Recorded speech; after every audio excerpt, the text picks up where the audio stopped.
Do a little locked up or not. John Morant is locked up at Locked this point. up. Hypothetically, Zion played the whole season. Was it his? Oh, I think it was his. Yeah. How about Defensive Player of the Year? Anthony Davis, locked up?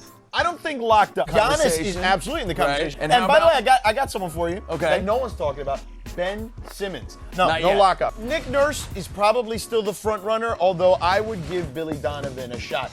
But Nurse is right there. Nurse and Donovan, to me, is a dead race. Lock it up, George. No, I don't have anyone locked up because I Really? think this Luka? is Luka maybe not locked up? But Brandon Ingram is probably one of the leaders in the clubhouse too, and Bam Adebayo of the Heat. You lock it up. No, you lock it up. You lock it up. Somebody lock it up. Giannis Antetokounmpo. Not locked up. Not locked now, up. most people would lock it up. I am not locking it up because I think LeBron James is the guy that I would vote for today. And how about Giannis? I mean, If he gets to 70 then wins, that then is it. it's hard to give it to somebody else. then lock it up. Lock. A lot of locks. Throw away the key at that point. Yeah. You said it, buddy. Remember when we were able to actually hang and be around each other? What? Oh, the good old days. I do miss that. I miss Me the too. awkward Fabinho handshakes too. Oh. Come on. What George said in February compared to now. Let's talk about Rookie of the Year. Are you sticking by John Morant having it locked up? Yeah, no question. It's going to be him, hands down. He's going to win it running away.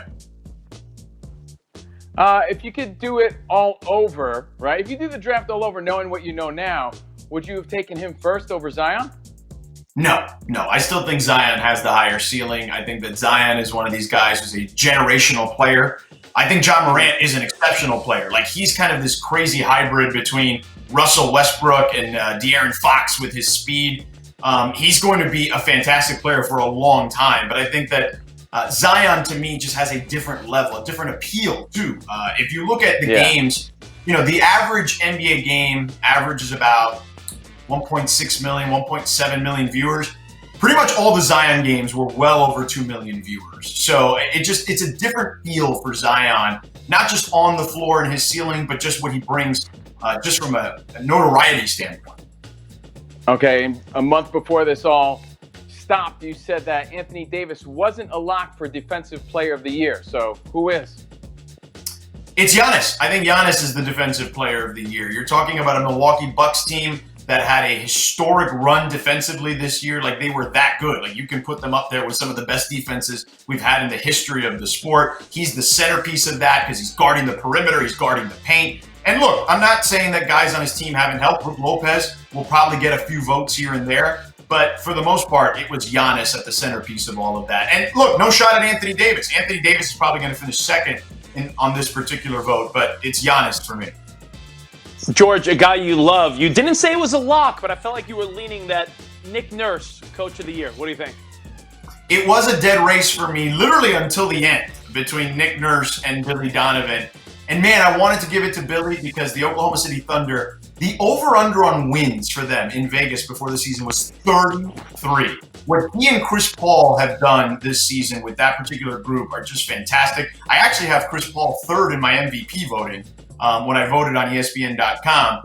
But I had to go with my guy, Nick Nurse. Think about everything he's been able to overcome with Luka Kawhi. They are a legitimate threat for the title still. They have the fourth best odds in Vegas to win the championship behind the two LA teams and Milwaukee. They have great depth. They've been able to develop so many guys on that roster. That's a testament to my man, Nick Nurse, the North American treasure champion head coach. Nick Nurse! All right, looking back, you said Luka was not locked as most improved player. Yeah, no, I don't think so. I think he could finish in the top 4 or 5 in that category. But to me, the race became Brandon Ingram versus Bam Adebayo. And Brandon Ingram had a tremendous season, don't get me wrong. I mean, he took a huge step in pretty much every single category. But when you look at what Bam Adebayo has been able to do alongside Jimmy Butler this year, he's one of 5 guys in the entire sport that averaged over 15 points, over 10 rebounds, and over 5 assists from the center position. That's insane when you think about it. They literally run some of their offense through him, kind of that handoff screen and roll stuff that they do at the high post. Eric Spoelstra's created this monster with Bam Adebayo, and he's just scratching the surface. Much like Brandon Ingram, he's still going to get better. Yep. But I think Bam still has even another gear. So I would vote Bam Adebayo. I think it'll be close between him and Ingram, but I would go with Bam. One last one, George. Of course, MVP. Giannis, you thought wasn't a lock. Is he a lock? Did LeBron sneak in? Is there someone else out on the outside or what?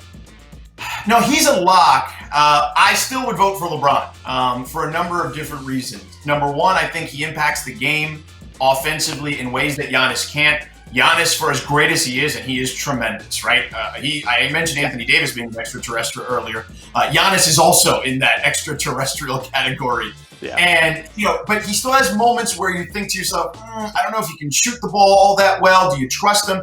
Yes, he shot the ball well from three from a percentage standpoint, but he wasn't taking a lot of them in game. The volume is down, and he still doesn't have much of an in-between game. Like within that 6 foot range from the restricted area to the free throw line, there's not a lot there in the mid-range still. He's still working that part of his game out. LeBron led the league in assists. Again, can impact players more so, I think, than even Giannis. Giannis a better defender, but man, I would still vote for LeBron. Again, here's a great stat for LeBron. When LeBron is on the floor, the Lakers have the second best offensive rating in the league. When LeBron is off the floor, they are the 28th best offense in the league. Like, that's a huge disparity, and that's where I would lean LeBron. Thanks for watching ESPN on YouTube. For live streaming sports and premium content, subscribe to ESPN+.